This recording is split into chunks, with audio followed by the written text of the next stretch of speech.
Então, gente, bem-vindas todas, bem-vindas, bem-vindos. Muito bom estar recebendo aqui a Joana e o Alvir hoje para essa conversa. Acho que, não sei se todo mundo que está aqui conhece o Grupo Viveres Comunitários. Então, é um grupo de extensão da URGS que a gente faz parte. Ele é um grupo que foi criado por demanda dos próprios estudantes, né? Que queria um espaço de laboratório vivo, assim, para poder experimentar com as plantas e para poder também sair um pouco, tirar o conhecimento de dentro da universidade e estar levando as mudas para comunidades, para escolas e também aprender, né, mais com esses povos e essas pessoas que não são acadêmicas, mas que também têm muitos saberes que fazem parte da vida e que são muito importantes, inclusive a respeito das plantas, que agregam muito na formação, né, do biólogo, da bióloga. E então o grupo tem mais de 20 anos e a gente tem um espaço de viveiro lá no campus do Vale da URGS. Paulo Brach, que está aqui, que vai mediar a conversa, é nosso orientador, nosso amigo, companheiro. E acho que é isso. Não sei se as gurias querem falar mais alguma coisa sobre nossos trabalhos. Esse ano tá meio difícil, né, de conseguir reunir as pessoas presencialmente para fazer essas rodas, e daí essa foi a nossa opção viável para fazer acontecer o que seria o Chimarrão Consciência, né, o que a gente organizava lá na Bio, chamava as pessoas presencialmente, fazia uma roda, um chimarrão, e agora então fica a roda virtual aí para a gente poder trocar um pouquinho e saber mais do que está acontecendo, né? Muito bom, um prazer receber a Joana e o Alvir, e muito curiosa também para saber como estão os movimentos na SEMA, na cadeia das frutas nativas, e por essas vias mais institucionais, né, como isso se dá. Bem curiosa pela fala de vocês. Muito obrigada por terem aceitado o convite também. Bom, na sequência também é importante destacar que o GVC já fez esse ano algumas outras conversações. A primeira delas com o Moisés da Luz, está disponível na internet, na página do GVC, do Grupo Viveros Comunitários. Em segundo lugar, também fizemos com o Rafael Panes, que trabalha com a Jussara e agrofloresta e produtos também da agrobiodiversidade, né? O Rafa também, que fez parte do GVC. Em terceiro lugar, a Martina, né, que está lá em Maquiné também, trabalhando com óleos, com sabão, com... outra palavra agora que me... Hidrolatos, meu Deus do céu, isso aí eu sempre... É uma coisa muito interessante, são coisas que na minha época não existiam, e a gente está desvendando tudo isso, né? Então são ex-alunos da biologia, e agora a Joana também, nossa, né? E o grande amigo também, o Alvir, que é um cara parceirão aí na questão do setup das frutas nativas, então é muito interessante. Então nós vamos tratar aí da questão das agroflorestas, a sociobiodiversidade no Rio Grande do Sul, experiências em políticas públicas no fortalecimento dos arranjos produtivos de base ecológica, né?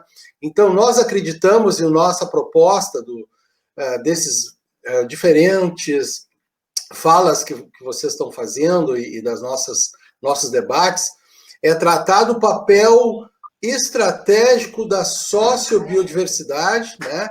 Principalmente a questão também relacionada à nossa flora nativa. Então, nós temos uma riqueza, até é bom lembrar também, nós tivemos aqui nosso grande professor Valdeli Knupp, que foi o pioneiro das punks, ele foi nosso colega da URGS, né, professor, né, um grande entusiasta, fez o doutorado aqui na agronomia da URGS com esse tema. Ele é um grande entusiasta, grande parceiro, né, e a gente fica cada vez mais super estimulado e, ao mesmo tempo, também ficamos surpreendidos pelo o papel que representa a nossa flora nativa e também não só do ponto de vista das plantas, né, dos animais, como também das pessoas que convivem com isso. A sociobiodiversidade é um tema novo para muitas da biologia, por exemplo, é um tema novo para a universidade, mas é, por outro lado, um tema altamente estratégico, nós acreditamos que o Rio Grande do Sul poderia ser um estado muito mais rico do ponto de vista até econômico, mas que tivesse mais qualidade de vida se ele investisse nos nossos produtos da agrobiodiversidade, começando pela erva mate, que foi uma das primeiras economias aqui da região, há séculos atrás, né?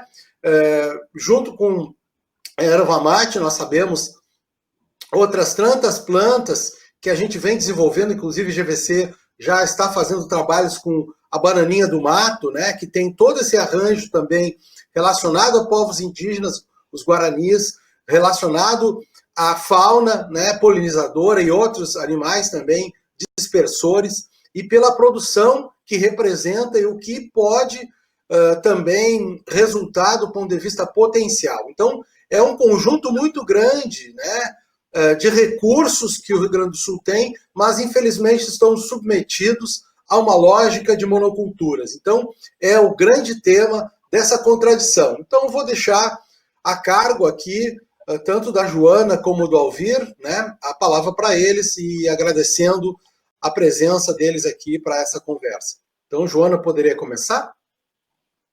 Pode ser, sim, Braque. Eu agradeço muito o convite, assim, muita alegria, muita honra, né, voltar a casa, voltar a minha história, as minhas origens, né, agradeço a Betina por essa troca nossa, né, que acabou se desenrolando nessa ideia, e imediatamente, vou chamar o Alvir, né, grande parceiro aí da cadeia solidária, né, enfim, temos uma trajetória aí conjunta. E eu fiquei pensando, né, sobre qual recorte trazer para essa prosa, né, porque afinal esses temas são temas que nos últimos anos eles envolvem a minha vida, né, assim, pessoal, profissional, sabendo que o pessoal e o profissional estão completamente conectados, né. E aí eu pensei, então vamos falar sobre a vida, né, mas aí a vida, assim, no sentido de uma coletividade mesmo, né, que eu acho que esses são temas que são trazidos e trabalhados em coletividade.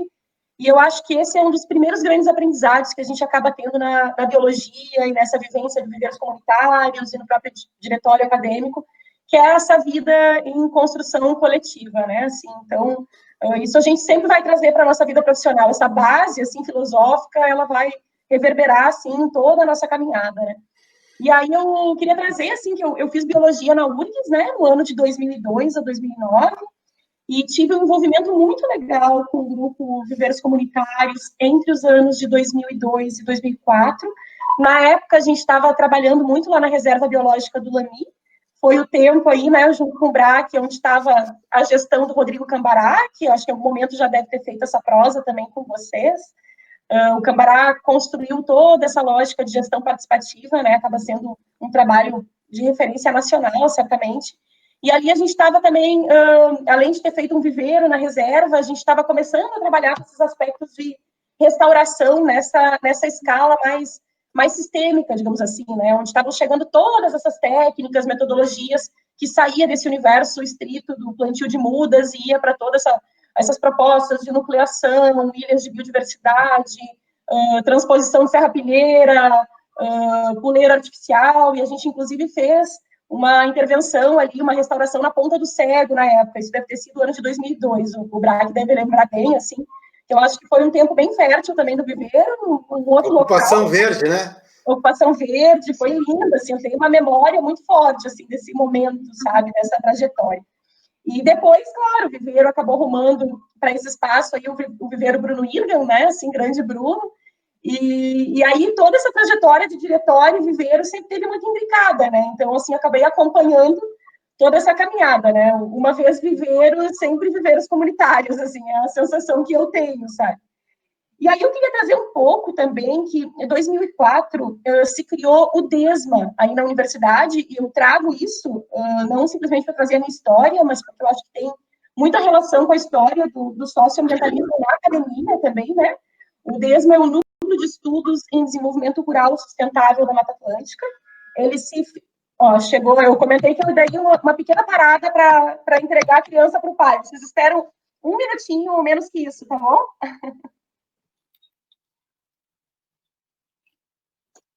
Sim, lembrando, então, a Joana Bassi, ela é analista ambiental da SEMA, né, criadora do Inebriarte, né, O Alvir Longhi é coordenador da cadeia solidária das frutas nativas e técnico do Centro de Tecnologias Alternativas e Populares, né, o CETAP. Então, são os dois nossos convidados para essa noite, para falar sobre esses aspectos da agrofloresta, sociobiodiversidade, enfim, né? E um pouco daquilo que, digamos assim, a gente acredita que os estudantes, né, seja da biologia, agronomia, engenharia florestal, outros cursos, enfim, ou as pessoas que, independente de estarem ou não na universidade, que queiram investir nessa temática da agrobiodiversidade, então, é um tema emergente, por sorte, né? Então, a Joana segue aqui a sua fala sobre o histórico que ela estava falando um pouco da sua trajetória, né? E o DESMA, né? Tá certo? Vamos lá, vamos retomar então. Deu menos de 30 segundos, eu acho. Tudo muito eficiente nessa maternidade.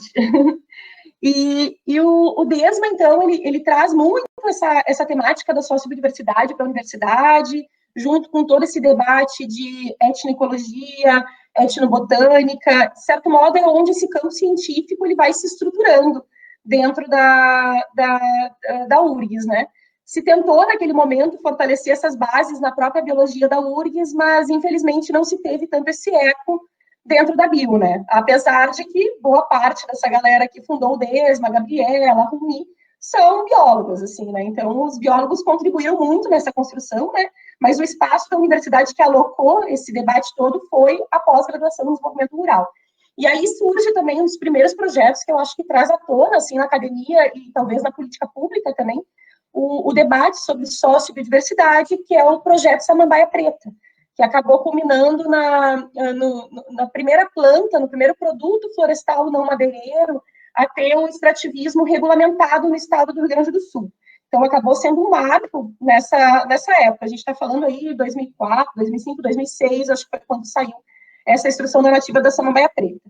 Então, assim, esse trabalho da academia com os biólogos, né, oriundos da URGS, que em alguma medida também não conseguiram encontrar dentro da biologia esse espaço para esse debate social, né, acabaram migrando para o PGDR e fundamentaram, na minha opinião, muito da base, assim, dessa discussão mais no campo acadêmico e político também da sociobiodiversidade. E foi nesse período, assim, mais ou menos por 2009, por aí, também que a SEMA se estrutura, assim, estrutura no sentido de que ela já existia, mas entram aproximadamente 80 servidores num concurso público, que é uma coisa bem rara, uma galera nova, muita gente oriunda da URGS, tem vários colegas nossos aí que estão aí na SEMA, né, que passaram por essa trajetória da biologia da URGS, e essa estrutura da secretaria, ela se consolida num momento, assim, digamos assim, mais ou menos contemporâneo a essa emergência dessa temática socioambiental, assim, mais em nível de Rio Grande do Sul, e também ela traz um pouco, digamos assim, essa conciliação disso que a gente traz como o debate cultura-natureza, né, que sempre foi tratado de uma maneira super polar. E aí, acho que a primeira reflexão que eu trago é que justamente essa construção da sociobiodiversidade, ela justamente distensiona essa separação natureza e cultura, né? Assim como culturas, pessoas separadas desses espaços naturais, ela reaproxima, e isso acaba, digamos assim, gerando bons frutos, tanto do ponto de vista da academia, dos trabalhos acadêmicos, quanto da construção das políticas públicas, né? E aí, voltando um pouco para a base, assim, da sociobiodiversidade, que também se mescla muito com a trajetória do socioambientalismo, a gente tem um campo mais acadêmico, assim, voltando um pouco para trás, né? Na década de 80, por aí, principalmente década de 90, tu tem muitos trabalhos na Amazônia, do campo da etnoecologia, o Posey foi uma das figuras, assim, né? Que trazem, e junto com a própria ecologia histórica, né, que trata dessa relação botânica e arqueologia, trazem muitos elementos que fundamentam um conceito que eu acho muito interessante, que é o conceito de natureza antropogênica, né? Porque o que se percebe, né, nesses estudos amazônicos? Que essa natureza longe de ser intocada, naturalizada, ela é muito mais assim um processo de manejo, de manipulação muito antiga da fauna e da flora, e que ela está cheia de marcas humanas, né? Quando tu pensa na questão dos castanhais, ou do que eles chamam lá de terra preta de índio, que é essa terra justamente, né, que passou por uma série de sucessões ecológicas históricas, né, muita coivar, enfim, tu vai trazendo um pouco esse olhar, tu vai desnaturalizando esse conceito de natureza, né? E no campo também político, vem à tona nesse período, década de 80, através da construção aí do movimento dos seringueiros, né, a luta pela floresta em pé, assim, a própria construção do socioambientalismo, né, muito na figura do Chico Mendes, né, que é se pensar nessa construção de políticas públicas com base nesse conhecimento ecológico local. E essas políticas públicas, elas acabam sendo fruto desse debate socioambientalista, né? Eu queria destacar algumas, assim, a própria lei do Sistema Nacional de Unidades de Conservação, no ano 2000, ela é muito fruto dessa visão socioambiental. Ali surge o conceito de unidade de conservação de uso sustentável, né? As reservas extrativistas, reservas de desenvolvimento sustentável. Tudo isso vem à tona a partir dessa luta socioambientalista na Amazônia. E também, uns anos depois, 2006, a gente tem o Plano Estratégico Nacional das Áreas Protegidas, que traz os territórios indígenas e quilombolas para o conceito de áreas protegidas. Então, dá um status também da importância da existência desses territórios para a conservação, juntamente com as unidades de conservação. E esse debate do socioambientalismo, da sociobiodiversidade, ele tem uma questão de fundo também, que é a gente começar a olhar para essa construção, ou essa perspectiva de se pensar conservação através do uso, né? Conservação pelo uso. Que hoje em dia a gente vê que é uma estratégia super emergente de conservação, que tem pautado várias políticas públicas, né? E que acaba trazendo essa dimensão, digamos assim, mais de território. Mas quando tu fala conservação pelo uso, necessariamente tu entra numa escala de território. E aí, quando tu olha, assim, para a informação de que mais de 50%, né, 50 e poucos por cento da vegetação nativa do Brasil está em propriedades privadas, tu tem que necessariamente começar a trabalhar com essa perspectiva, né? E também a gente está trazendo aqui a existência de vários territórios tradicionais que contribuem para essa conservação, né? E aí muito mais associado esses territórios, assim, ao próprio conceito da sociobiodiversidade. Então, todo esse debate, assim, lá pelos anos 2000, o Alvir já estava trabalhando com esse negócio antes, tá? Mas o Alvir é o Alvir, vocês vão ver. Trazendo mais, assim, uma construção um pouco mais ampla no campo da política pública. Lá pelos anos 2000, esse debate todo vem migrando para o Sul, né? E que acaba também nos inspirando a fazer pesquisa com essa perspectiva, a construir políticas públicas nessa perspectiva socioambiental. E aí, em 2011, por aí, 2010, 2011, né, com essa estruturação também, que coincide com esse período de estruturação da SEMA, começa a vir à tona, digamos assim, uma das principais estratégias, assim, de expressão dessa sociobiodiversidade aqui no Rio Grande do Sul, que é as agroflorestas, né? E aí eu queria destacar um seminário muito importante que teve em 2011, 2012, que foi o primeiro seminário das agroflorestas. Ele foi organizado na época pelo, assim, o chão dele foi mais dentro do PGDR, mas contou com várias instituições, e o Viveiros Comunitários também estava envolvido nessa construção em 2011, e nesse seminário se tem uma carta muito interessante, onde traz justamente os principais gargalos do ponto de vista de manejo, beneficiamento, comercialização, em relação ao tema das agroflorestas. E em relação ao campo ambiental, era muito evidente, assim, a necessidade de se adaptar à legislação ambiental às agroflorestas, à realidade dos agricultores familiares, aos povos e comunidades tradicionais, do Estado criar, digamos assim, um olhar diferenciado para esse público, para essas práticas.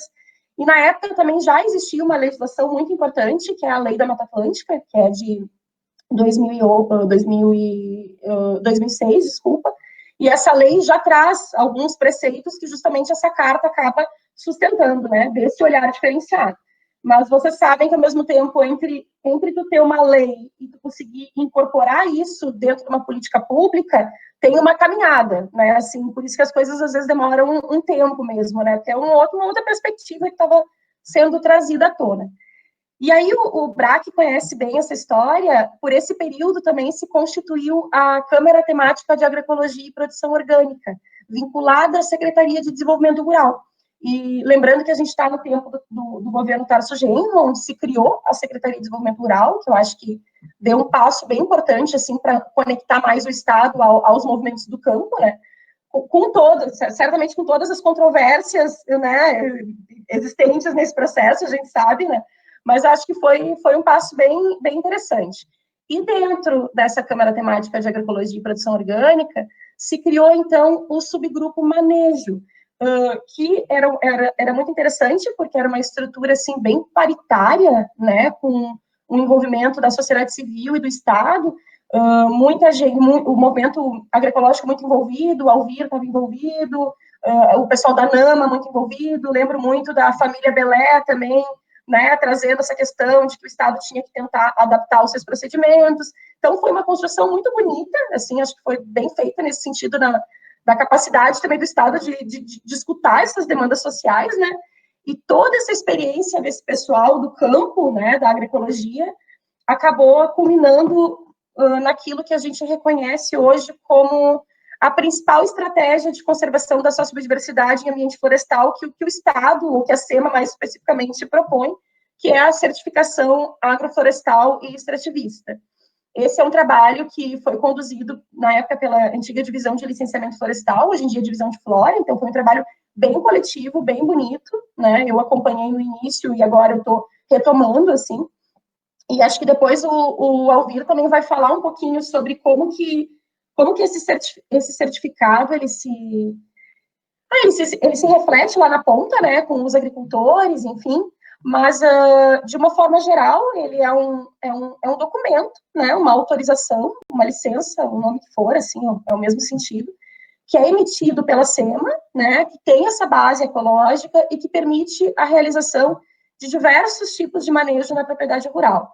Ele é um processo muito interessante, porque ele é um processo que é gratuito, né, assim, não tem custo, ele é rápido, ele é bem desburocratizado, no sentido de que a gente mesmo, como analista ambiental da SEMA, a gente entra como responsável técnico, tu não precisa entrar uma anotação de responsabilidade técnica, né, a gente assume esse lugar, e ele permite uma espécie de zoneamento, assim, da tua área de manejo, né, considerando os diferentes estágios secionais, né, as características de cada área, considerando várias possibilidades, de roçadas, as supressões pontuais, condução de regeneração, enriquecimento ecológico, coleta de produtos florestais não madeireiros, viveirismo artesanal, consórcio de exótica com nativa, controle das exóticas invasoras também, que às vezes o pessoal se sente mais à vontade de ter uma autorização para poder fazer uns manejos mais, né, mais drásticos nessas exóticas invasoras. Enfim, ele tem diferentes níveis de permissividades, de possibilidades aí, considerando a área, né? Inclusive aí pensando em termos de áreas de preservação permanente e reserva legal. E esse trabalho, assim, a gente gosta muito de destacar, eu acho que ele é um trabalho muito bonito mesmo, sabe? Dentro da SEMA, assim, que a gente conseguiu dar uma solidez, assim, e ele acabou também ganhando uma premiação no ano de 2017, junto com essa construção com a cadeia solidária das frutas nativas e a rota dos butiazais, que de repente eu falo um pouquinho depois, se der tempo, né? Que é o prêmio Juliana Santilli, de conservação da agrosociobiodiversidade, né? Juliana Santilli foi uma sócio fundadora do ISA, procuradora do Ministério Público do Distrito Federal, né? Acabou, lamentavelmente, falecendo, mas uma mulher maravilhosa que sempre lutou pelo direito aí dos agricultores em relação ao acesso, né? Enfim, o fato de muitas empresas necessarem seu conhecimento tradicional, não repartirem benefícios, e ela sempre foi uma lutadora, assim, em prol dessas comunidades tradicionais e desses agricultores, né? E assim, uma reflexão que a gente traz, que eu também a gente já conversou um pouquinho, assim, né? Que esse trabalho, ele se sustenta de uma maneira muito interessante no Rio Grande do Sul, justamente, assim, porque ele surge a partir da perspectiva da agroecologia e dos movimentos agroecológicos, dos agricultores agroecológicos, ele se sustenta a partir dessa orientação dessa galera também, e hoje em dia ele irradia no Rio Grande do Sul a partir dessa experiência também da produção do movimento agroecológico no Rio Grande do Sul. Então, isso dá uma segurança para a gente em relação à caminhada, né, a evolução desse processo. E eu acho que é uma reflexão, assim, já trazendo um potencial gancho, assim, com o Alvir, assim, que acaba, digamos assim, fundamentando uma possibilidade, assim, mais legal, no sentido de uma regularização, que torna mais tranquilo até a própria agroecologia poder pensar nesses manejos de vegetação nativa, pensar, olhar um pouco mais para a nossa biodiversidade nativa. A gente sabe que o contorno também da agroecologia no Rio Grande do Sul, ela tem uma base bem eurocêntrica, né, assim, bastante europeia, e que eu acho que isso nos aproxima um pouco mais também da possibilidade de se pensar essa relação com a própria agricultura, ou a forma de manejo indígena, né, acho que guaraniza um pouco, caiganiza, não sei como dizer, essa agricultura, no sentido de trazer um pouco esse olhar indígena para esse processo, né. E aí uma reflexão que eu queria trazer também, que muitas vezes o pessoal pergunta, né, Buenas, se esse manejo ele é tão interessante do ponto de vista ambiental, do ponto de vista da conservação, né, se ele tem essa base ecológica que sustenta, que fundamenta, por que, afinal, se precisa de uma burocracia, né, do papel do Estado para autorizar, né, assim, acho que é a questão que sempre vem. E a resposta, ela não foge de um teor legalista, assim, né, de que toda a legislação que ampara o nosso trabalho, as legislações federais, estaduais, elas são muito claras de que quando se trata de uma comercialização de produto de origem nativa, se requer uma autorização, uma licença, normalmente se fala de licença, e a gente justamente criou essa modalidade da autorização para garantir essa espécie de licença, né. Mas a legislação também ela traz um panorama bem interessante, assim, que eu queria compartilhar com vocês, assim, em linhas gerais, sobre esse entendimento da agrofloresta, né? A base legal ela fala muito de exploração agroflorestal sustentável. E todas essas legislações, né, da Lei da Mata Atlântica, o novo Código, eles trazem o manejo agroflorestal como de interesse social, né? Então ele tem essa visão positivada no sentido de, né, quando ele é feito nesse contexto de comunidades tradicionais e de agricultores familiares. Também a legislação, ela traz esse tema, assim, como ótimas oportunidades para se pensar restauração de áreas degradadas, né, tanto que quando a gente pensa em áreas em estágios mais iniciais, as possibilidades, as permissões da legislação, ela é bem maior nesse sentido, né. E também tem um aspecto que a gente entende como sendo muito importante, que é o fato de que a imensa maioria dos remanescentes florestais no Rio Grande do Sul e no Brasil, mas pegando mais o contexto de Mata Atlântica, eles estão em estágio inicial, né, assim, quando muito médio, dificilmente tu ainda vai ter estágio avançado, né, são poucas áreas, e vocês também bem sabem que são áreas muito empobrecidas do ponto de vista ambiental, é uma composição florística muito reduzida, e muitas vezes também né, acaba tendo uma disputa, assim, muito evidente com as próprias espécies exóticas invasoras, assim, né, a gente agora teve há pouco no Alto Uruguai, e é bem surpreendente, assim, como tu tem a uva-japão dominando, assim, né, essas vegetações mais pioneiras a médias, assim. Então, é muito urgente pensar nessas estratégias de condução dessa regeneração natural, pensar em enriquecimento ecológico, e as agroflorestas também são uma ótima estratégia para isso, né.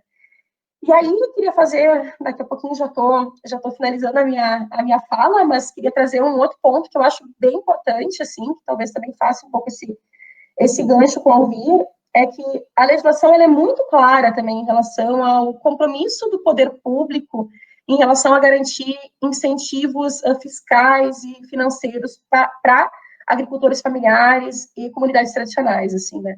E aí foi com essa perspectiva que a gente criou também aí aquilo que a gente chama de uma modalidade de reposição florestal obrigatória, né, que é essa obrigação das empresas que têm o seu licenciamento emitido pela FEPAM e que envolve supressão de vegetação nativa, de repor essa vegetação. E isso se dá na forma, às vezes, de compensação por área, muitas vezes por plantio de mudas, que é o que historicamente é feito, e agora a gente abriu uma modalidade muito interessante, que é através de projetos técnicos, onde as entidades aí, se chama entidades sem fins lucrativos, né, a própria universidade cabe dentro desse entendimento, encaminha seus projetos, a gente passa por uma avaliação nossa, assim, técnica, né, e o interessante é que esses projetos, eles estão abarcando, digamos assim, aquilo que a gente entende também ser a base para se pensar nesse fortalecimento desses arranjos produtivos, né? Porque a gente está trazendo os aspectos de restauração ecológica, está trazendo os sistemas agroflorestais como estratégia, sim, de reposição, de restauração,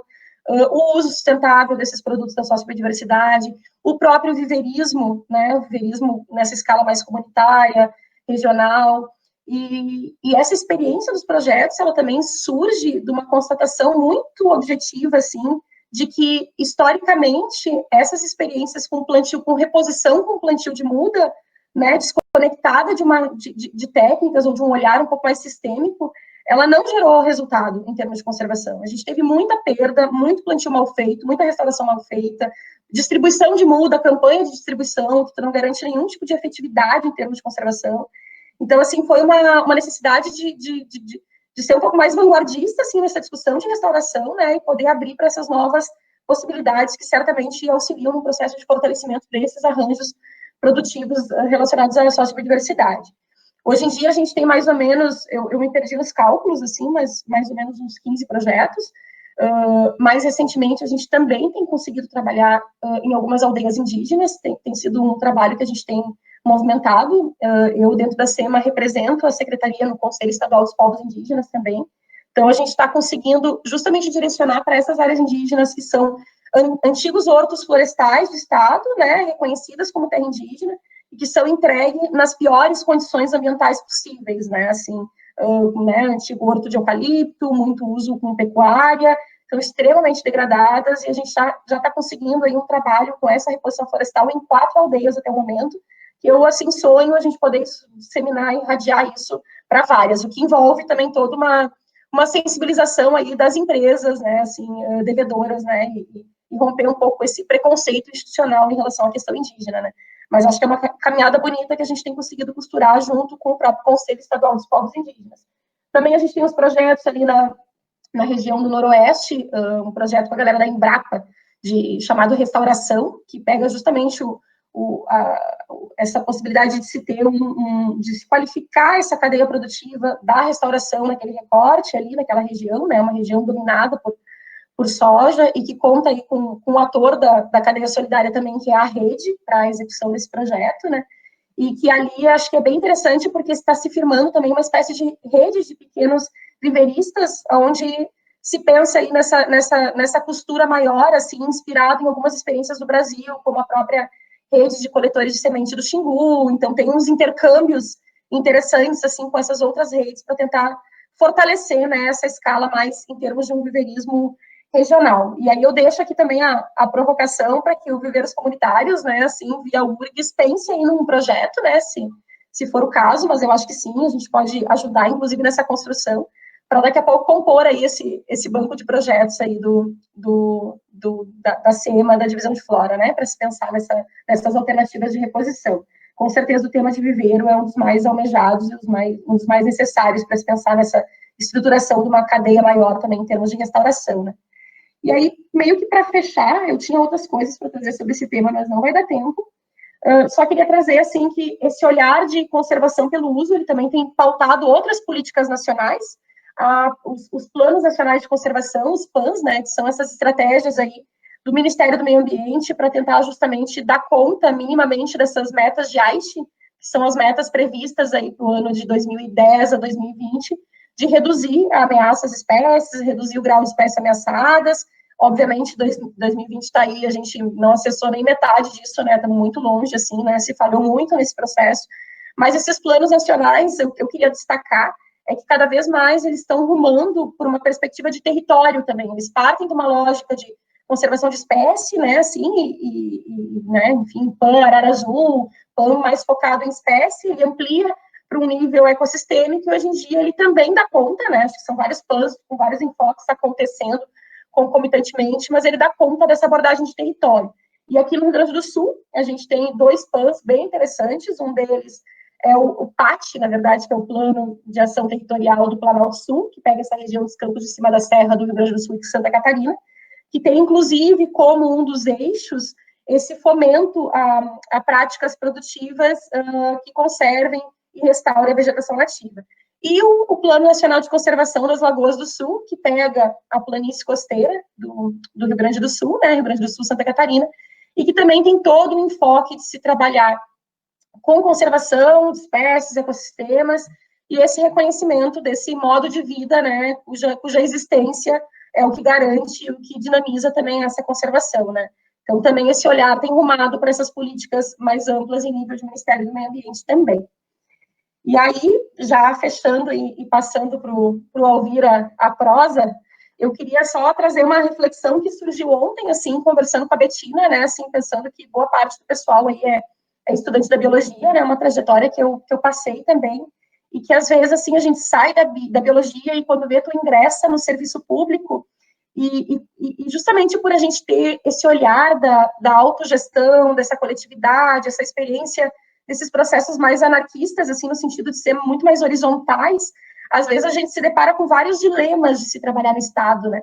E uma coisa que eu tenho visto hoje em dia, assim, é que, diferentemente, assim, daquela ideia do Estado como um ente absoluto, uma coisa fechada em si, né, necessariamente opressora, perversa, que não tem margem para a gente movimentar, para a gente transformar, eu tenho visto que a gente vai achando muitas brechas, sabe? E que a gente consegue, assim, trazer esse olhar anarquista, esse olhar da autogestão, da coletividade para o Estado, né, transformar de dentro e criar essas micro-resistências que, quando a gente vai se dando por conta, já conecta com outras redes, e eu acredito também nessas possibilidades de se criar essas micro-revoluções, né? Então, de dentro do Estado, a gente consegue, sim, trabalhar com essa ótica aí de coletividade e tensionar as estruturas por dentro e fazer a diferença, assim, é um pouco do que eu tento trazer para a minha vida, e que, com certeza, o DAIB, a biologia e os viveiros comunitários foi o que me trouxe como base, assim. É isso, queridos. Vou passar para ouvir, para o Braque. Muito obrigado, então, Joana. Excelente a tua apresentação, a tua trajetória, o que vocês fazem, é uma coisa maravilhosa, né? Nos deixa animados em saber que dentro do Estado a gente tem espaços, é claro que eu digo também, aqui não só estudantes, mas também tem biólogos e outras pessoas também, né? Eu vejo que a gente tem espaço, sim, e temos que conhecer também a legislação, né? Porque às vezes eu acho que o nosso principal inimigo é a gente não acreditar nas coisas, né? Eu acho que a descrença, a desesperança é o nosso principal adversário, né? A gente tem que superar isso. Então, tu nos deu mais esperança ainda, e agora eu deixo, então, a fala com o Alvir Longhi, né, do CETAP, grande companheiro aí das frutas nativas e toda essa luta aí pela agrobiodiversidade que ele vem aí há algumas décadas, né, trabalhando. Então, Alvir, fica à vontade. Olá, Paulo. Olá a todos e todas. Que honra, né? Que honra esse convite de estar podendo aqui fazendo esse diálogo, né, com vocês e com essa turma, né? Eu já tive oportunidade em alguns momentos, faz alguns anos atrás, de estar fazendo algumas atividades aí com vocês, dos viveiros comunitários, né? Então, podendo aqui partilhar um pouquinho, conversar um pouco, é um prazer muito grande, né? Bueno, falar um pouquinho aí do trabalho das frutas nativas, não tem como não fazer uma espécie de ir resgatando algumas coisas, né? E me parece que uma delas, assim, para a gente começar essa nossa prosa, e associando um pouco com a temática que é do momento aqui, né? Agrofloresta, sociobiodiversidade, políticas públicas e essa coisa toda, é essa caminhada agroecológica que se tem no estado do Rio Grande do Sul, né?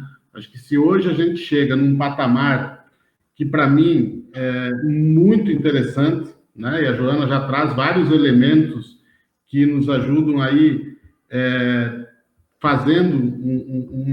construindo uma imagem desse momento que a gente está vivendo, em prol da sociobiodiversidade, associando conservação com geração de renda, tem a ver com uma caminhada agroecológica, né? Tem a ver com a agroecologia no Rio Grande do Sul. Porque desde o início, né, embora não se falava de fruta nativa, não se falava de punk, mas eu lembro com 12 anos ir catar caruru e beldroega para levar na feira de Porto Alegre, era o que eu levava na feira da Redenção, né? Lá em 88. Essas espécies sempre tiveram presente nesse universo, seja no nosso universo rural, no nosso universo da agroecologia, e depois quando se começa a fazer comercialização. Esses dias a gente se impressionou quando fomos fazer um levantamento da quantidade de goiaba serrana que se vende nas feiras ecológicas do Rio Grande do Sul, né? Mas por que tem essa invisibilidade histórica mesmo dentro do nosso campo agroecológico, né? Porque temos um pouco uma carga, né, que vem atravessou os oceanos aí, de a gente negligenciar o que é do mato, né? E às vezes não é nem só negligenciar, é negar, né? Esses dias mesmo eu comentava com a Joana, né, num desabafo à noite ali, a gente trocando umas mensagens, que em 2020, mesmo dentro do universo da agroecologia, é difícil, em alguns momentos, as pessoas encarar a atividade do extrativismo como algo essencial para a conservação ambiental e como algo fundamental para a geração de renda e pela conservação, né? Por quê? Porque associamos isso a uma agricultura, a um modo de vida primário, como se diz assim, pouco desenvolvido, né? Então, essas nossas espécies que manejamos hoje, que chamamos aí, né, em alguns lugares, né, das espécies negligenciadas, nós na cadeia solidária das frutas nativas, outros espaços das punk, elas sempre estiveram presentes. Eu acho que o que a gente está fazendo, eu tenho um ditado que digo assim, não, tem um ditado que diz que santo de casa não faz milagre, né? Eu digo assim, faz sim, vamos acender uma vela para esse santo, né? Eu acho que o que a gente está fazendo é acendendo uma vela para as nossas espécies nativas, acendendo uma vela e ajoelhando e fazendo uma prece, né? Não nos ajoelhar no sentido de se submeter, no sentido de acreditar, no sentido de perceber, né, essa potencialidade toda, é perceber a potencialidade, não é desenvolver, porque a potencialidade dela está desenvolvida há muito tempo, né? E a gente carece disso ainda, né? Acho que todo esse caminhar que se fez ao longo desses anos todos aqui no Rio Grande do Sul, por várias pessoas, né? O Paulo comentava de alguns, né? Mas alguns são os nomes que aparecem. Por trás desses nomes que aparecem, tem trocentos outros nomes no dia a dia, fazendo um montão de coisas interessantes e significativas, né, para a promoção dessas espécies. E eu acho que o estado do Rio Grande do Sul, mesmo que às vezes... Eu não sou daqueles que normalmente ficam me lamentando, né? Embora às vezes é necessário, mas...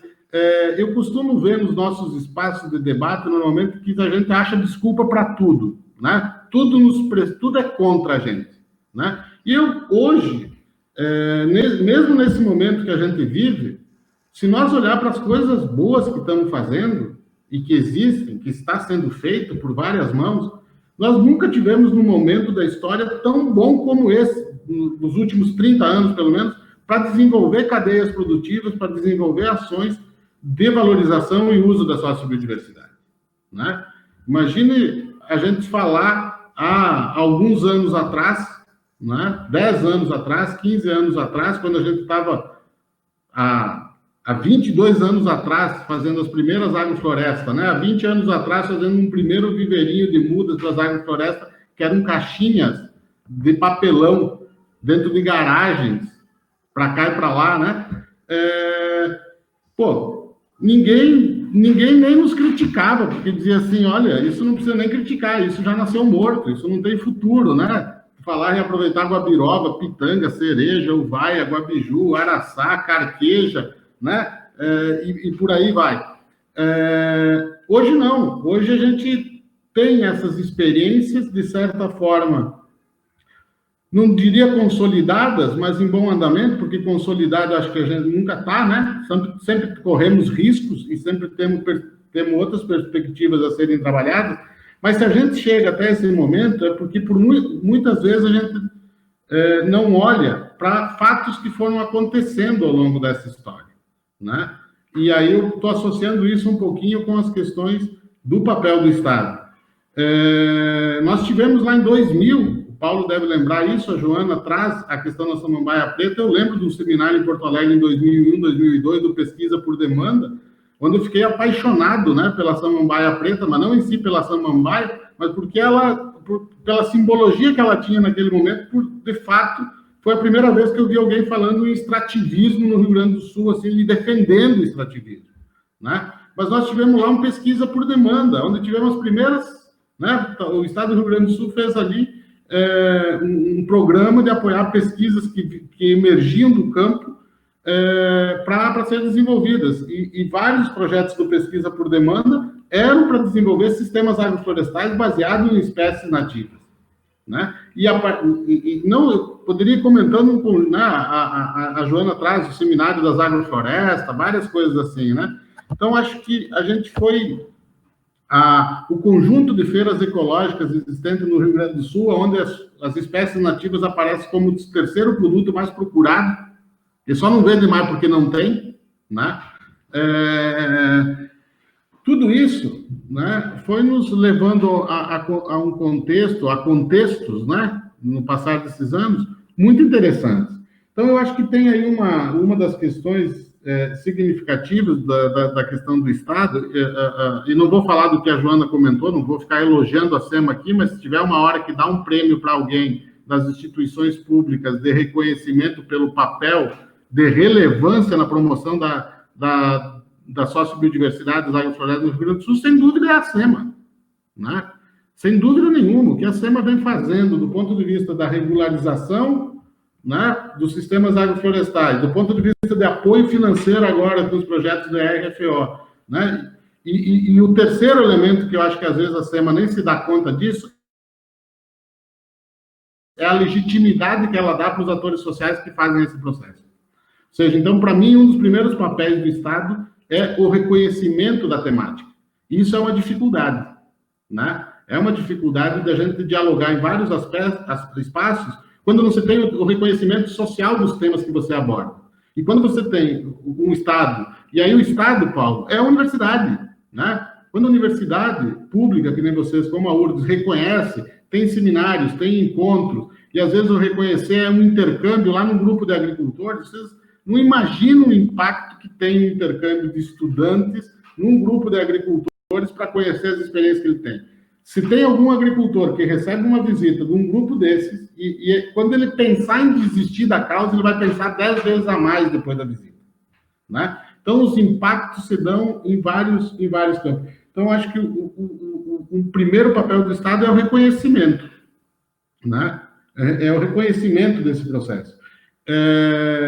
Do processo, não, dos atores e da temática, porque sem esse reconhecimento é muito difícil a gente se movimentar. É muito difícil se movimentar em contextos onde o senso comum é contrário, né? E a gente procura, então, se movimentar em espaços que dialogam, pelo menos que estão abertos para esses diálogos, né? E a legitimidade, né? Eu acho que quando se tem aí um processo de certificação das agroflorestas e tudo, legitima a temática. Então, é tão legal hoje ver alguns agricultores dizendo assim, não, a minha área é certificada, né? Tipo assim, dizendo, aqui não, aqui está certinho, né? Mas não é só a legitimidade do ponto de vista de manejo sobre a regulamentação ambiental, né, que orienta esses manejos. É a legitimidade da ação desse indivíduo, né? Isso é muito interessante, ou seja, legitima esse indivíduo para as ações que ele está fazendo, seja na comunidade, seja, né? E, obviamente, normalmente a gente diz assim, o produto está tranquilo para ser manejado, para ser comercializado, sim, enfim. Mas é uma legitimidade não só dos manejos, é uma legitimidade dos sujeitos sociais envolvidos com ele. E eu acho que isso é bem significativo, né? Eu costumo dizer que as nossas maiores barreiras no mundo da agroecologia e na questão da agrofloresta e da valorização e uso da sociobiodiversidade não são técnicas. As técnicas se resolvem fácil, gente. Fácil. A dificuldade são as barreiras culturais que a gente tem, né? Nós, cada indivíduo, ou seja, presentes na sociedade. Essas são difíceis de transpor. são difíceis de transpor porque muitas vezes nós temos que nos reinventar a nós mesmos. No momento que eu manejo uma agrofloresta, gente, não é só a reinventar e se apropriar de técnicas, é se reinventar quanto indivíduo, porque a nossa cultura não está preparada para lidar com o mato. O mato é algo que foge do nosso universo cultural, né? Então, ou pelo menos da grande maioria da população, né, Joana? Os indígenas, né, as comunidades quilombolas têm isso muito mais presente, mas eu digo assim, a nossa cultura da agricultura, que é fortemente baseada numa concepção europeia, digamos assim, é muito difícil lidar com a floresta. É muito difícil lidar com a floresta. E eu quero trazer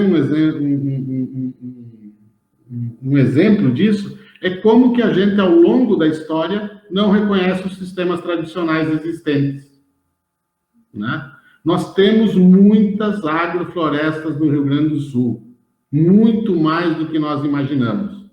Né? E eu pego um caso, para exemplificar isso, que para mim é sempre muito ilustrativo e simbólico, quando vai se discutir, por exemplo, sistemas agro-silvio-pastoris, que hoje dentro da temática das agroflorestas, é onde a gente encontra maior dificuldades. Temos poucos exemplos de sistemas agro-silvio-pastoris se comparados com os sistemas agroflorestais sucessionais, análogos, regenerativos e biodiversos, né? Os ideais. Temos pouco.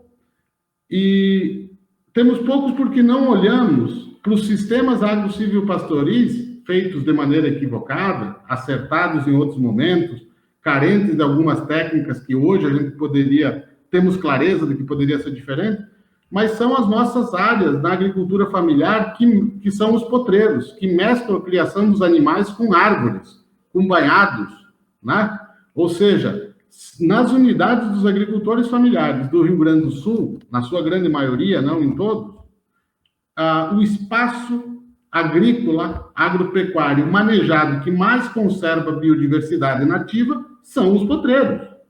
E nós, ao longo do tempo, não olhamos para isso. Então, às vezes, chegamos na casa de um agricultor que tem 20 hectares de potreiro, mesclado com mata, com riacho, com banhado, com indivíduos, com uvaia, com cereja, com pitanga, com goiaba serrana, com guabiroba, com araucária, e por aí vai, né? Indivíduos, né, dentro desses ambientes, em outros em formação de bosque, mas a gente olha para a lavourinha dele, que tem 2 hectares, e queremos fazer uma agrofloresta.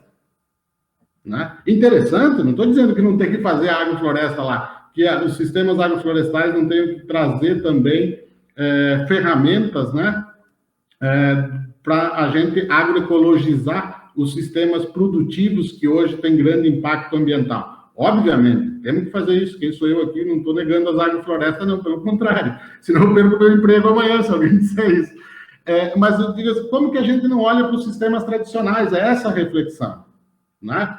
O Paraná, ainda de vez em quando, nos debates, a gente vê o pessoal do Paraná trazer os faxinais, trazer os sistemas de caíva, né? Quando a gente vai para o Cerrado, então, são muitos. Quando vai para a Amazônia, muito mais. Por que nós aqui ainda temos dificuldades de olhar para esses ambientes? Né? Então, eu acho que o trabalho que a gente vem fazendo com os sistemas agroflorestais, mas especialmente com a construção de cadeias produtivas da sociobiodiversidade, que tenta fazer com que essas dimensões de conservação e geração de renda caminhem juntas, elas nos proporcionam alavancar essas 2 dimensões, que é a restauração, a agroecologização dos sistemas tradicionais, que carecem disso, obviamente que carecem, tem muito manejo degradante nesses ambientes, e nos possibilita também estar trabalhando, né, obviamente, com a agroecologização dos sistemas agrícolas convencionais. As hortas convencionais, que eu digo, não necessariamente que usam veneno, né? Pode ser as hortas orgânicas, mas ainda são hortas, com encanteiradeira de trator, com, enfim, um monte de coisas aí, né? Então, eu acho que a construção aí, né, das cadeias produtivas, dos produtos da da sociobiodiversidade tem impulsionado essas possibilidades todas e tem nos dado condições de fazermos reflexões e nos darmos conta de elementos que não nos dávamos conta até muito tempo atrás, né? E que é trazer para o universo da agroecologia, que é o universo da onde eu venho, essa dimensão do extrativismo. O extrativismo no Rio Grande do Sul é muito presente, né? E eu acho que temos uma missão aí de cada vez mais colocar em pauta essa questão do extrativismo, né?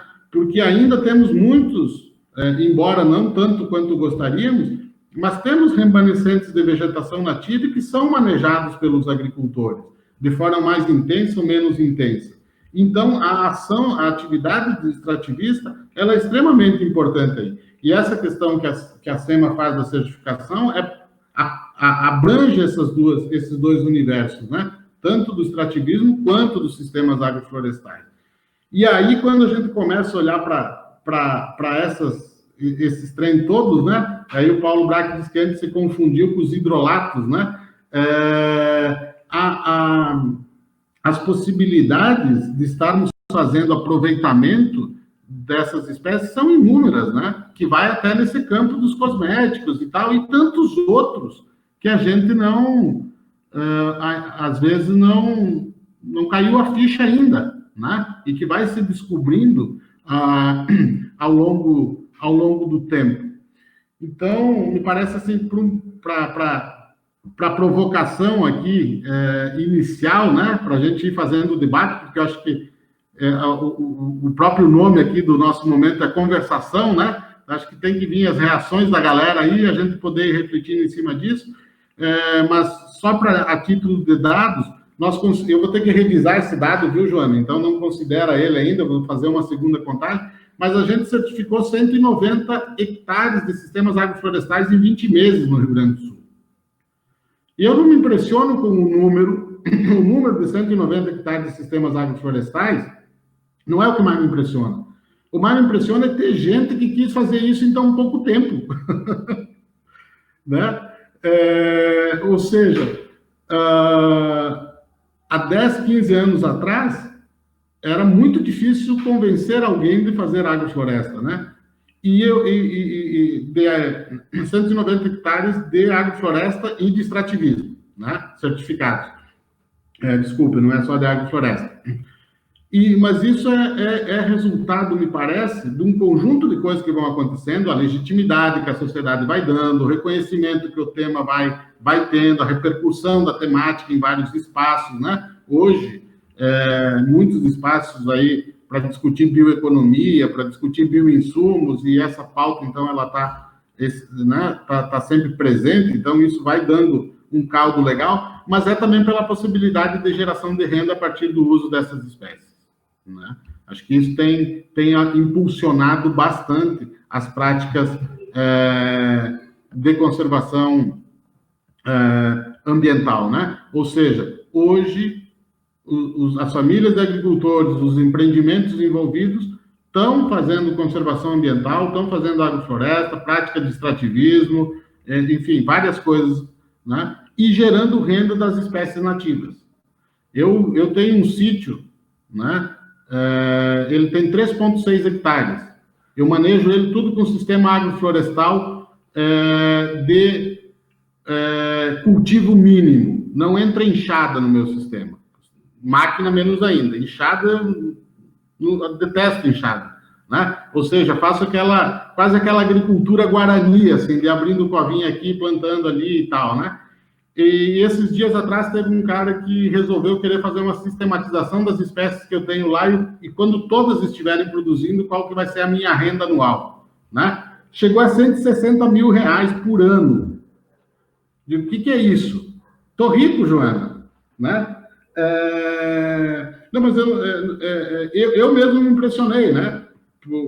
Quando tem os araucária, aí contabiliza o pinhão que tu vai tirar, a casca de araucária que está sendo comercializada para tinturaria, tem 400 pés de guabiroba, tem 350 pés de goiaba serrana, tem não sei quanta amora, e tem o vaia, tem os canteiros de creme, que tem uma projeção de 500 quilos de creme por ano, e por aí vai. E assim, então, isso para mostrar o quanto, né, Paulo, aquilo que você falava inicialmente, e tem sistemas de agricultores muito mais complexos em todos os sentidos, para quem faz, para a movimentação da economia local, né, e para a produção de alimentos, que são duas coisas hoje, quando a gente fala em conservação, né, diz esses ambientalistas chatos, e os dois aspectos que logo pegam para nos confrontar e dizer assim, isso não alimenta o mundo e isso não gera renda. Hoje nós temos experiências concretas que mostram que gera renda e que produz muito alimento. E não só produz, né? Nos proporciona ampliarmos a nossa base alimentar, que é um dos grandes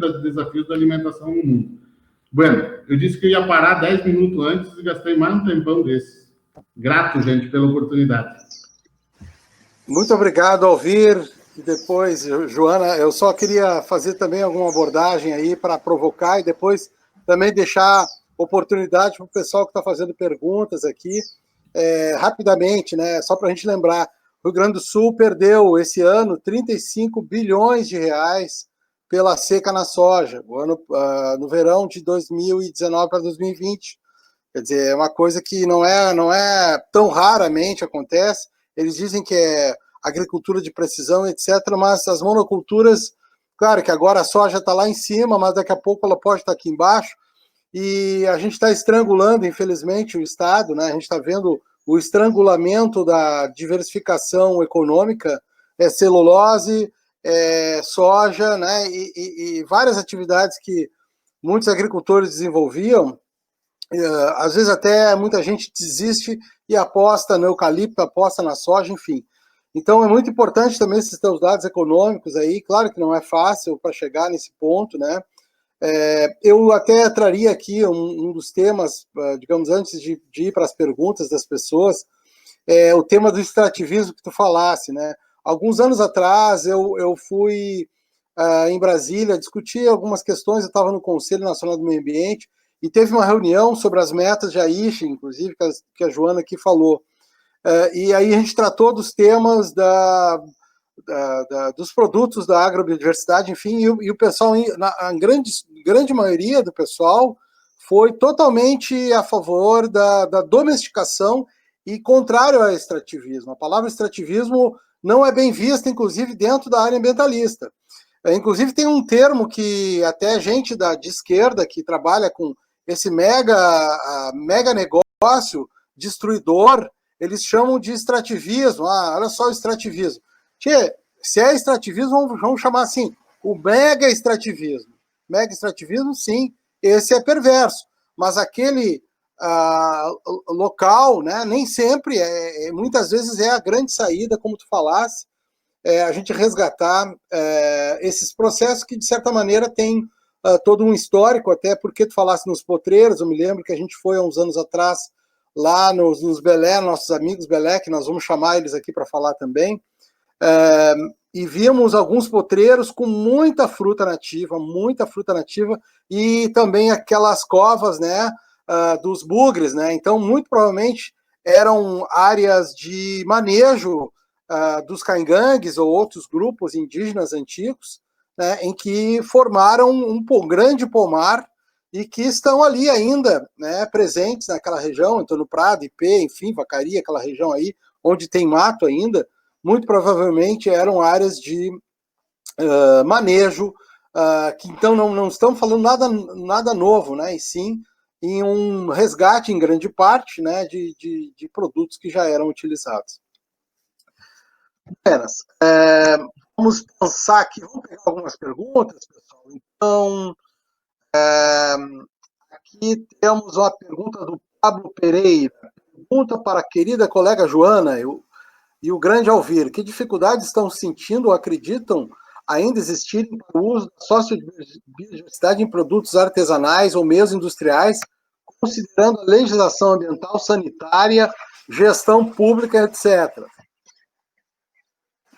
Se quer que vocês se animem aí. Não sei se é a Joana, talvez. Acho que essa eu deixo mais para ouvir, assim, porque a sensação que eu tenho, tá? Mas aí o Alvir pode também avançar mais a reflexão, é que do ponto de vista ambiental aqui no Rio Grande do Sul, né, dessa temática ali que vinha à tona, né, resolver os gargalos, os problemas relacionados ao manejo, processamento, comercialização. Eu acho que a gente conseguiu dar um salto bem interessante, mas eu acho que até é legal ouvir trazer algumas reflexões onde mais esse aspecto poderia se avançar, se há, né? Mas agora, processamento, comercialização, né, essa questão de se gerar esses produtos, ter o acesso ao mercado, eu acho que é a grande bronca, né? E aí, deixo para ti, meu amigo. Vamos lá. De fato, eu acho que, assim, obviamente, falando da onde eu tenho os pés, né? Do ponto de vista da legislação ambiental, hoje, com esse avanço todo e com as ações da SEMA aí, a gente tem resolvido. Me parece que não tem grandes problemas aí, né? Eu acho que talvez o que daria para conversar nesse aspecto é alguns pequenos ajustes nos procedimentos, coisas assim que sempre tem, né? Mas que é relativamente simples, né? Os procedimentos da certificação e tal, e ele nos dá o amparo legal para esse processo todo de uma forma bastante ampla, né? Ou seja, o agricultor ele fica autorizado, digamos assim, né? Respaldado, então, pelo órgão ambiental para fazer os manejos, para plantar, para colher, para podar, para fazer os viveiros, para fazer as mudinhas dele. Ou seja, abarca um montão de coisas aí muito interessantes que, na grande maioria das vezes, mesmo quando chegam os certificados para os agricultores após a vistoria dos técnicos da SEMA, eles se surpreendem dizendo assim, nem imaginava que eu podia fazer isso tudo. Né? Então, muito legal. Eu acho que aí... Eu acho que a Joana poderia depois, se possível, né, colocar o endereço eletrônico, ou o pessoal que tem interesse em conseguir esse contato lá com a SEMA. Eu vou colocar uma questão, por exemplo, eu fui na feira umas 2 semanas atrás e eu procurei o que eu já tinha encontrado, frutos de Jussara, porque às vezes eu pego frutas de Jussara, eu bato no liquidificador, ligo em 110 um liquidificador de 220, e aí ele vai bem devagarinho e vai batendo. Aí eu fui e perguntei lá para uma senhora de Itati, olha, vocês não querem trazer, não trazem fruto de Jussara para cá, pode ser congelado, sei lá o quê. Eu disse, não, é muito difícil, isso não pode, porque não sei o quê. Então é uma questão que eu também, na sequência, né, claro que eu acho que tudo isso tem que estar certificado. Eu sei que essa história de transporte, não sei se tem o DOF, o documento de origem florestal, que é uma questão também que tem que ser pensada, mas será que é tão complicado assim? Só concluir, talvez a Joana possa comentar depois, mas só para concluir as dificuldades da pergunta, eu acho que boa parte das dificuldades, então, hoje, elas estão, não é nem no mercado, né? Nós temos agricultores querendo fazer, nós temos consumidores querendo comprar, né? Que cada vez querem mais. É como a gente organiza essa cadeia produtiva. Aí, dentro desse campo da cadeia produtiva, nós temos muitos limites ainda. Alguns estão no campo da produção. A certificação agroflorestal que a SEMA nos traz, para mim, está no campo da produção. E isso é um avanço e damos passos significativos. Mas hoje a gente tem um conjunto de outros. Vigilância sanitária. Olha, se há 5 anos atrás eu diria que é o maior entrave. Hoje eu vou dizer assim, eu parei de dizer que vigilância sanitária é um problema, porque senão nós vamos ficar mais 10 anos se lamentando e não vamos achar a solução, né? E eu acho que a gente conseguiu construir estratégias interessantes de forma cooperada para resolver os problemas da vigilância sanitária. Mas obviamente, teríamos coisas para melhorar aí nesse universo, que é só aí dar um debate longo. Mas a gente tem dificuldades hoje, por exemplo, em equipamentos, né? Várias das nossas frutas nativas hoje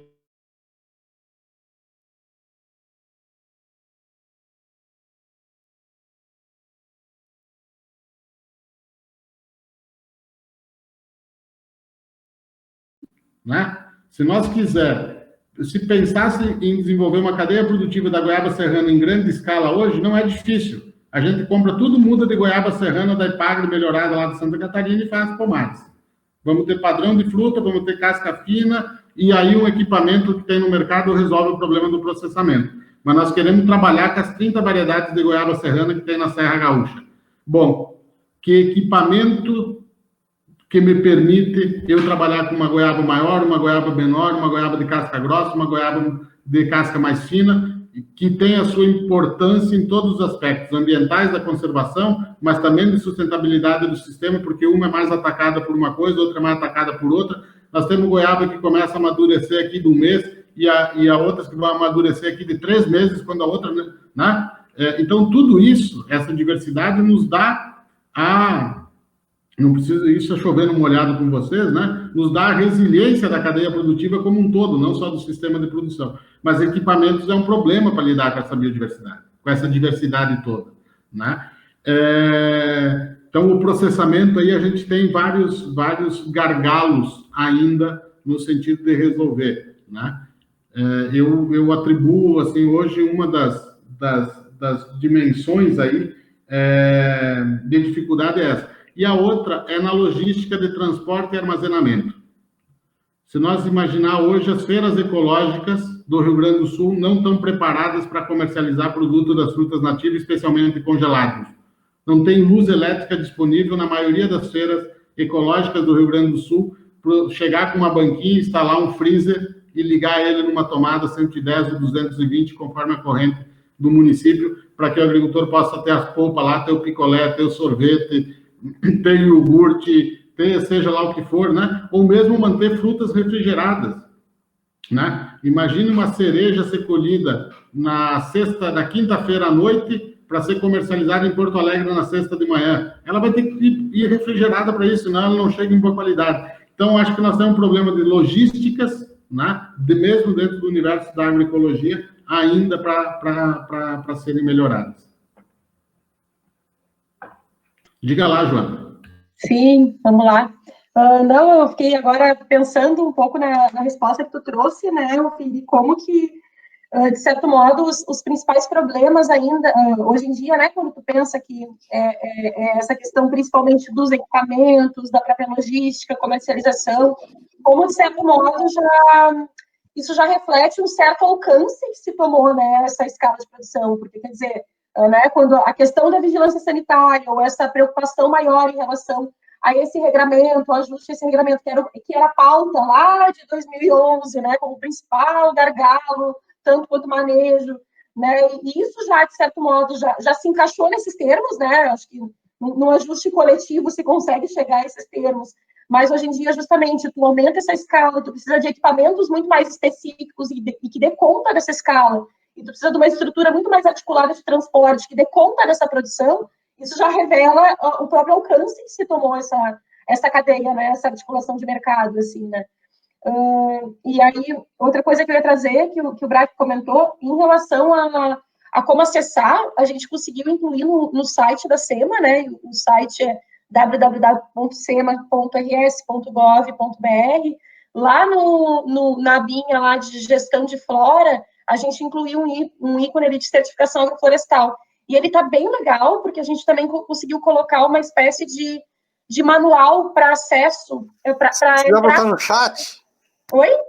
Chat, tem um chat ali do lado. Eu escrevo ali daqui a pouquinho. Depois que eu falar, eu já escrevo, coloco.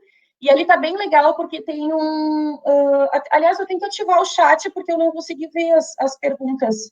Mas depois eu também vejo aqui. Não consigo falar e pensar nisso ao mesmo tempo. Mas o site ele tem um manual que orienta o processo de certificação dentro do sistema SOL, né? Hoje em dia faz mais ou menos, sei lá quantos anos, talvez uns 5, 6 anos, que tudo migrou para esse sistema online de licenciamento, né? Que é o mesmo sistema da FEPAM, mas que ali se tem uma modalidade específica de certificação agroflorestal e que, né, se anulou a necessidade de taxa, todo o excesso, toda a burocracia a mais se limpou para esse processo de certificação, né? Então, quem tiver interesse em conhecer, saber como é o sistema, ou até eventualmente entrar com uma certificação, tá ali, tá bem organizadinho isso. E sobre a questão do gargalo, também o Alvir falando e o Braque também perguntando, eu lembrei. Acho que um dos gargalos que a gente tem que pensar um pouco mais como avançar, sim, é a questão do DOF. Mas o DOF, que é o documento de origem florestal, né, que ele foi criado justamente para ter esse controle mais direcionado à comercialização de madeira, tá? Ele surge dessa demanda de madeira, portanto, por surgir por uma necessidade de controle da madeira que circula, ele, obviamente, ele não é adaptado à realidade de um extrativismo sustentável, mas ele já teve um avanço, isso é uma política federal, né, Ministério do Meio Ambiente, mas ele já teve um avanço nos últimos anos, onde se retirou a questão dos frutos, das folhas, inclusive das espécies ameaçadas de extinção. Então, hoje em dia, não tem problema de tu transportar fruto de jussara, fruto de butiá. No entanto, o palmito da jussara, né, por mais que tu tenha o teu certificado que garante essa possibilidade de tu fazer eventuais cortes desse palmito, ele requer DOF. E aí a gente tem um gargalo, sim, né, porque é um sistema federal, ele é muito complexo. Hoje em dia, quem faz, a gente tentou, inclusive, há uns anos atrás, interpelar o Ministério do Meio Ambiente para tentar adaptar essas outras realidades. Ficamos no vácuo, no vazio, não conseguimos avançar nesse diálogo com o IBAMA. E hoje em dia, quem está fazendo esse DOF é a própria FEPAM. Então, assim, a gente tentou uma experiência no Litoral Norte, a nossa colega muito querida, a Clara, fez uma espécie de capacitação ali para o pessoal da Emater, para tentar auxiliar, ali onde tem a principal demanda de DOF, né? Em geral, a galera não comercializa tanta madeira, o foco mais nesse outro extrativismo de produtos não madeireiros. Mas o palmito tem uma demanda forte, assim, nesse contexto das agroflorestas. Forte não, assim, o foco é o fruto, né, assim, até por uma questão de conservação. Mas tem essa demanda. E ali a Clara fez uma capacitação com o pessoal da Emater, e eu acho que acabou até a Emater dando suporte, eu acho que avançou em algumas situações de transporte, assim, de se chegar a essa, né, a feira para comercialização. Mas, sim, é uma burocracia que a gente fica um pouco amarrado e que a gente vai ter que também olhar com mais calma. Bom, a gente fica mais, assim, esperançoso que essas questões vão andando, né? Aqui a Rosângela pergunta se existe relato de experiências semelhantes à agrofloresta com os campos nativos, né? Pecuária, que já é uma atividade, não sei se teria alguma coisa assim, mais no Pampa, alguma coisa assim. Não sei se foi isso. As experiências, em geral, das agroflorestas, assim, justamente por ter essa dinâmica florestal, ela acaba sendo voltada bem para o ambiente florestal mesmo, assim, né? O que a gente conseguiu avançar, e aí eu acho que eu acabei, assim, pela falta do tempo também não diferenciando, mas o Alvir trouxe um pouquinho isso, a gente, na verdade, tem 2 certificados. Um de agrofloresta, tá? Que é quando envolve vários tipos de manejo na área, né? Todos os manejos que eu comentei antes, mas existe um certificado mais simplificado, que é o do extrativismo, que é quando a gente está falando mais estritamente de uma coleta de fruto, coleta de folha,